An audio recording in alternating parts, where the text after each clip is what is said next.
आज डिस्कस करते हैं एक नया टॉपिक जो कि काफ़ी ज़्यादा न्यूज़ में है, क्योंकि हमारी नेक्स्ट 15 से यानी 15वीं प्रेसिडेंट ऑफ इंडिया बन चुकी हैं, जिनका नाम है द्रौपदी मुर्मू। तो डिस्कस करते हैं इनकी बायोग्राफी क्या है और इम्पॉर्टेंट फैक्ट्स देखते हैं इनसे रिलेटेड जो कि यूपीएससी में पूछे जा सकते हैं।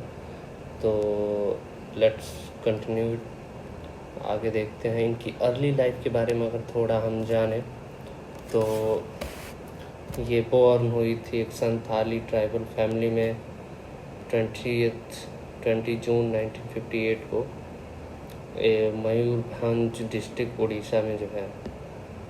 ओके, और देखिए हर चीज़ मैं यहाँ पे डिस्कस नहीं करूँगा, जो इम्पोर्टेंट है मैं उसको अंडरलाइन करते हुए चला जा रहा हूँ। बाकी आप चाहें तो इसका स्क्रीनशॉट लेके आप बाद में इसको रीड कर सकते हैं। ठीक है, फिर आगे बढ़ते हैं। टीचिंग करियर इनका देखते हैं। इन्होंने जो अपनी शुरुआती करियर को शुरुआत किया तो पहला इन्होंने टीचिंग में अपना करियर परस्यू किया। इन्होंने मतलब पूरा इसमें मेंशन है, Murmu started out as a school teacher before entering state politics. Politics में आने से पहले एक टीचर का काम की हैं। She work as an assistant professor at the Shri Rangpur and as a junior assistant at the irrigation department of the government of Odisha। ये इनकी अर्ली लाइफ है, जो कि पॉलिटिक्स में आने से पहले इन्होंने क्या क्या काम किए हैं। फिर आता है इनका पॉलिटिकल करियर, ये आप पूरा खुद से पढ़ सकते हैं। मैं थोड़ा इसमें डिस्कस कर देता हूँ कि इन्होंने BJP Bharatiya Janata party join किया था 1997 में and was elected as the councillor of Rairangpur Nagar Panchayat, and after that she became the chairperson of Rairangpur Nagar Panchayat in 2000. She also served as the national vice president of Bharatiya Janata Party Scheduled Tribe Morcha. Okay, during the BJP and Biju Janata Dal coalition government in Odisha, she was the Minister of State of Independent Charge for Commerce and Transportation from March 6 to 2000 to August 6 2002। ये काफ़ी political बातें हैं कि इन्होंने कैसे अपनी political journey start की। अगर आप चाहें तो ये सारी बातें पढ़ सकते हैं। यहाँ पे स्क्रीनशॉट आप ले लीजिएगा कि ये बीजेपी से कब जुड़ी हैं और इनको बहुत सारे बीजेपी में पद मिले गए। और आगे बढ़ते जाते हैं तो ये है कि she is the former Orissa minister and an MLA from Rangpur assembly constituency in the year 2000 and 2004। She was conferred Nilkanth award for best MLA by Orissa legislative assembly in 2007। मतलब इससे ये माना जा सकता है कि इनका जो पॉलिटिकल करियर है वो भी काफ़ी अच्छा है, काफ़ी सराहनीय है। उसके बाद ये गवर्नर बनी झारखंड की आगे 2015 में। फिर अगर आगे हम इम्पॉर्टेंट यहाँ पे ये है point of exam point of view से जो कि आप नोट कर सकते हैं। She was the first female tribal leader from Orissa to be appointed as the governor of an Indian state. ये काफ़ी इम्पॉर्टेंट न्यूज़ बन जाता है, वनडे एग्ज़ाम में भी काफ़ी पूछा जाता है, तो आप नोट कर सकते हैं that she was the first female tribal leader from Orissa to be appointed as the governor of Indian state. मतलब वो पहली फीमेल ट्राइबल लीडर थी कि वो इंडियन स्टेट की गवर्नर बनी। इसको प्लीज़ मेंशन करिए आप। आगे जो भी इम्पोर्टेंट होगा मैं आपको बताता जाऊँगा। इन्होंने बहुत सारे आंदोलन इन सब में पार्टिसिपेट किया। Murmu has refuse to give assent to the bill approved by Jharkhand legislative assembly seeking amendment to the Chota Nagpur NMC act. And कुछ ज़्यादा इम्पोर्टेंट नहीं एग्ज़ाम के लिए, तो हम आगे बढ़ते हैं। आते हैं फ़िलहाल क्या चल रहा है। तो बीजेपी ने रिसेंटली इनको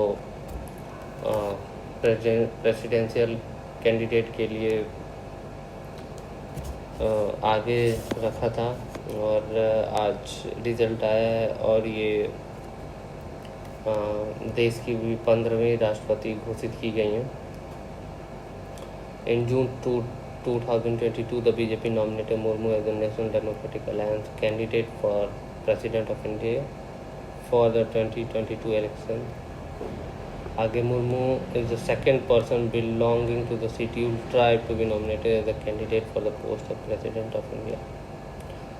The first person being पूर्ण संगमा. ये काफ़ी इम्पोर्टेंट है. अगर मैं बोलूँ आपको तो आप इसको नोट कर सकते हैं एग्ज़ाम पॉइंट ऑफ व्यू से कि मुर्मू जो है सेकंड पर्सन है जो कि शेड्यूल ट्राइब से बिलोंग करती हैं कि नॉमिनेट की गई थी कैंडिडेट के लिए, प्रेसिडेंट पोस्ट के कैंडिडेट के लिए, और आज वो प्रेसिडेंट बन भी चुकी हैं. और आगे बढ़ते हैं. अब कुछ फैक्ट्स हैं जो कि इनसे रिलेटेड हैं और यूपीएससी में पूछे जा सकते हैं, तो ये और इम्पोर्टेंट है, आप इसको ज़रूर नोट करें. जैसे कि ये जो बिलोंग करती हैं संथाली ट्राइब से बिलोंग करती हैं, तो ये संथाली ट्राइब्स जो थे इनका बहुत सारा योगदान आप इंडिया को इंडिपेंडेंस दिलाने में भी रहा और पीसेंट रिवोल्ट भी था इनका. तो हम देखते हैं कि इनका क्या योगदान रहा है हमारे हिस्ट्री में और इंडिया को इंडिपेंडेंस दिलाने में, और ओरिजिन क्या है, सारी बातें संथाली ट्राइब से रिलेटेड जानेंगे. और आप इसको नोट करते चलिए. पहला जो हमारे इम्पोर्टेंट और पॉइंट जो रहेगा, Santhal is the third largest scheduled tribe community in the country after Gond and Bhil. यानी संथाल जो है third largest scheduled tribe community है गोंड और भिल के बाद. ये भी गोंड और भिल भी है जो है, ये भी एक ट्राइब्स है. The word Santhal is derive from two words Santha meaning calm and peaceful. Means ये जो ट्राइब है इसका जो मीनिंग है उसका एक मतलब काम और पीसफुल. अल्लाह मीनिंग मैन, मतलब काम एंड पीसफुल मैन. अगर हम पूरा इसको मिलाएं तो काम एंड पीसफुल मैन. ठीक है. अगर हम थोड़ी पास्ट में जाते हैं संथाल ट्राइब्स के, तो ये लोग कैसी लाइफ जीते थे, तो और नोमैडिक लाइफ ये लोग जीते थे. ठीक है. ये एक नोमैडिक पर्सन थे. ग्रेजुअली वो लोग सेटल डाउन होने लगे छोटा नागपुर प्लेटू झारखंड रीजन में माइग्रेट. उसके बाद 18th सेंचुरी में ये लोग माइग्रेट किए Santhal Pargana of Bihar and they came to Orissa. Location important अभी मतलब कहाँ पे जो संथाल ट्राइब्स है वो पाई जाती हैं. तो अगर हम देखें तो झारखंड हुआ, उड़ीसा हुआ, वेस्ट बंगाल हुआ, ये 3 जगह है जहाँ पे ये पाए जाते हैं. मेजर ऑक्यूपेशन इनका क्या क्या है, तो कल्टीवेशन एक तो है, इंडस्ट्रियल लेबर के तौर पे ये काम करते हैं, माइनिंग, क्वेरिंग. आगे बढ़ते हैं. और इम्पोर्टेंट की संथाल इनका रिलीजन क्या है, ऑटोनॉमस ट्राइबल रिलीजन है. दे नेचर वर्शिपर्स हैं ये लोग, और नेचर वर्शिप में मोस्टली ये लोग फॉलो करते हैं सेक्रेड ग्रुप्स ये लोग पूजा करते हैं उनके. मीन्स ये नेचर में ही सेक्रेड ग्रुप्स मानते हैं. कुछ वृक्ष होते हैं जिनकी पूजा करते हैं. आगे बढ़ते हैं कि इनका लैंग्वेज क्या है, तो संथाल जो होते हैं वो संथाली लैंग्वेज बोलते हैं. इनकी एक स्क्रिप्ट होती है जो कि ओल होती है, ओल cheeky, invented by the Pandit Raghunath Murmu. ठीक है. ये आप नोट कर लीजिएगा. तो जो संथाल पीपल होते हैं वो संथाली लैंग्वेज यूज़ करते हैं. इनकी जो स्क्रिप्ट है ओल चिक्की है, और इन्वेंट कौन किया था इसको, तो पंडित रघुनाथ मुर्मू ने इसको इन्वेंट किया था. और चिक्की 8th शेड्यूल लैंग्वेज. ये काफ़ी इम्पोर्टेंट आपके लिए बन जाता है यूपीएससी पॉइंट ऑफ व्यू से. काफ़ी अच्छा टॉपिक है और इसलिए मैंने इनको अभी हटा दिया. अभी आप इसको काफ़ी नोट करें. काफ़ी अच्छा पॉइंट होता है कि जो संथाली लैंग्वेज है वो कॉन्स्टिट्यूशन के 8th शेड्यूल में मेंशन है कि नहीं. तो बिल्कुल अगर ये पूछ लेगा यूपीएससी में, ये आपको पर्टिकुलर की स्टेटमेंट दे देगा और पूछ लेगा कि जो संथाली लैंग्वेज है वो कॉन्स्टिट्यूशन के 8th शेड्यूल में मेंशन है कि नहीं. तो यहाँ से एक बहुत अच्छा आपको ये पॉइंट मिल गया है, इसको नोट करें. सोसाइटी अगर हम देखते हैं तो सोसाइटी इनकी कैसी है, तो कॉमन टाइप की ऑफ सोसाइटी जिसमें मैरिज, ये सारी नॉर्मल चीज़ें जो होता है सब में वो इनमें भी होता है. आप पढ़ लीजिएगा. ये जो है इसको आप मत छोड़िए. काफ़ी इम्पोर्टेंट पॉइंट है कि जो संथाली लैंग्वेज है वो कॉन्स्टिट्यूशन के 8th शेड्यूल में मेंशन है. आगे बढ़ते हैं कि इनका जो ये संथाली ट्राइब्स रहती हैं, इनका आर्किटेक्चर कैसा है, घरों का डिज़ाइन कैसा है। तो उसको जो घरों का इनका डिज़ाइन होता है, संथाल हाउस कॉल्ड ओला। अगर कभी by chance UPSC one word भी क्वेश्चन पूछ देती है तो ओला दे के और पूछेगी क्या है, तो आप तुरंत बता लेंगे कि संथाली हाउस डिज़ाइन को ओला कहते हैं। तो अगर थोड़ा सा देखा जाए कि इनके जो घर होते हैं लार्ज होते हैं, नीट होते हैं, अट्रैक्टिव होते हैं, मल्टी कलर्ड होते हैं, ये इम्पॉर्टेंट है। पेंटिंग्स होती हैं outside of walls. The bottom of the wall is painted with black soil, the middle portion with white and the upper portion with red. Means ये लोग आउटर दीवार को काफ़ी अच्छे से कलर करते हैं और डिफरेंट कलर में और डिफरेंट स्टेज पे कलर करते हैं। दो चीज़ काफ़ी इंपॉर्टेंट हम यहाँ पे नोट कर लिए। एक तो यहाँ पे आपने ये जो लिखा कि 8th शेड्यूल में मेंशन है इनका संथाली लैंग्वेज। दूसरा इनका ओला क्या है कि संथाली हाउस को बनाने का एक डिज़ाइन। आर्ट फॉर्म अगर हम देखें तो संथाल पूथा, कच्चा, पैटर्न, साड़ी एंड ड्रेस, ये आजकल ई कॉमर्स प्लेटफॉर्म पे भी आपको मिलेगा। मीन्स ये लोग काफ़ी एक्टिव हैं अपने जो आर्ट फॉर्म को लेके।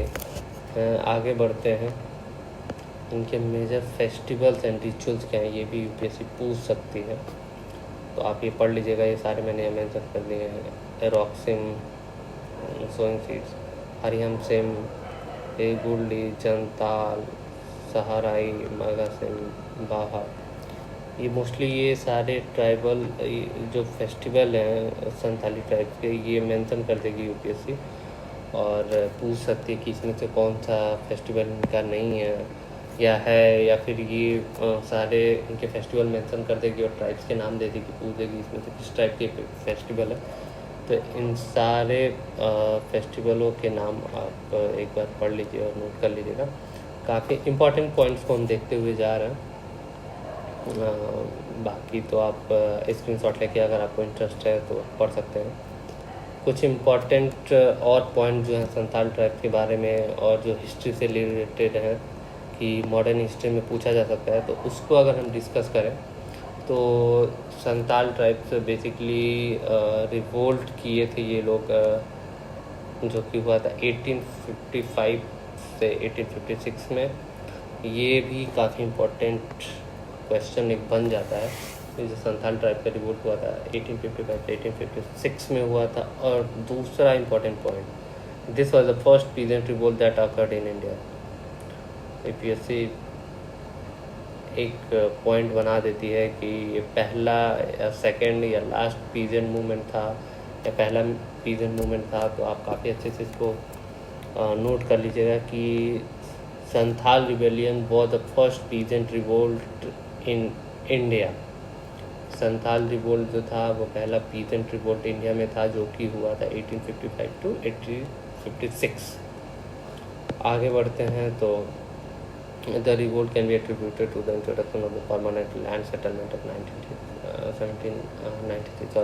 1793 है। तो ये एक पॉइंट का हो जाता है कि जब ये इंट्रोडक्शन किया गया 1793 में परमानेंट सेटलमेंट में, तो ये हुआ था।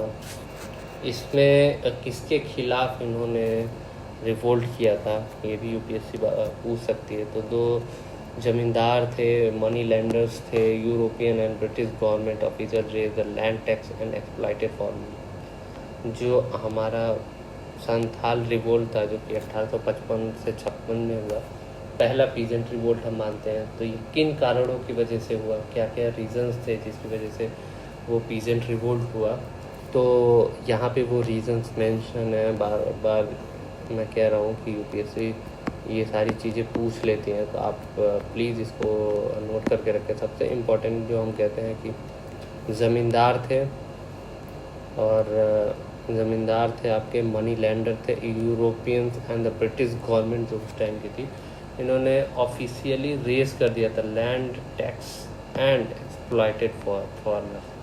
मतलब जो ज़मींदार थे उस समय के और मनी लैंडर्स जो थे और यूरोपियन जो ब्रिटिश गवर्नमेंट के ऑफिशियल थे, इन्होंने क्या किया था कि जो लैंड टैक्स है वो बढ़ा दिया था और फार्मर्स को एक्सप्लॉइट भी बहुत ज़्यादा करते थे। आगे बढ़ते हैं तो Santhal engage in guerrilla warfare, ठीक है। और सबसे इम्पॉर्टेंट एंड लास्ट पॉइंट जो है वो कि संताल रिबेलियन को कौन कौन हेड करता था। तो 4 ब्रदर्स थे, 4 brothers were heading the Santal rebellion was Sido, Kanu, Chand and Bhairav. ये भी पूछ लेता है सीडो एंड कानू किससे रिलेटेड है, चंद एंड भैरव। तो आप अच्छे से इसको नोट करिए, काफ़ी इम्पोर्टेंट पॉइंट ये भी बन जाता है। तो इसलिए मैं इसको बार बार हाईलाइट कर रहा हूँ, जो कि इम्पोर्टेंट है कि 4 ब्रदर्स थे जो संताल रिबेलियन को हेड कर रहे थे। उसमें एक सीडो थे, कानू थे, चंद थे एंड भैरव थे। ये चारों मिलकर संताल रिबेलियन को हेड कर रहे थे। And thank you for watching. Please subscribe this channel for more UPSC related and factual videos. Thank you.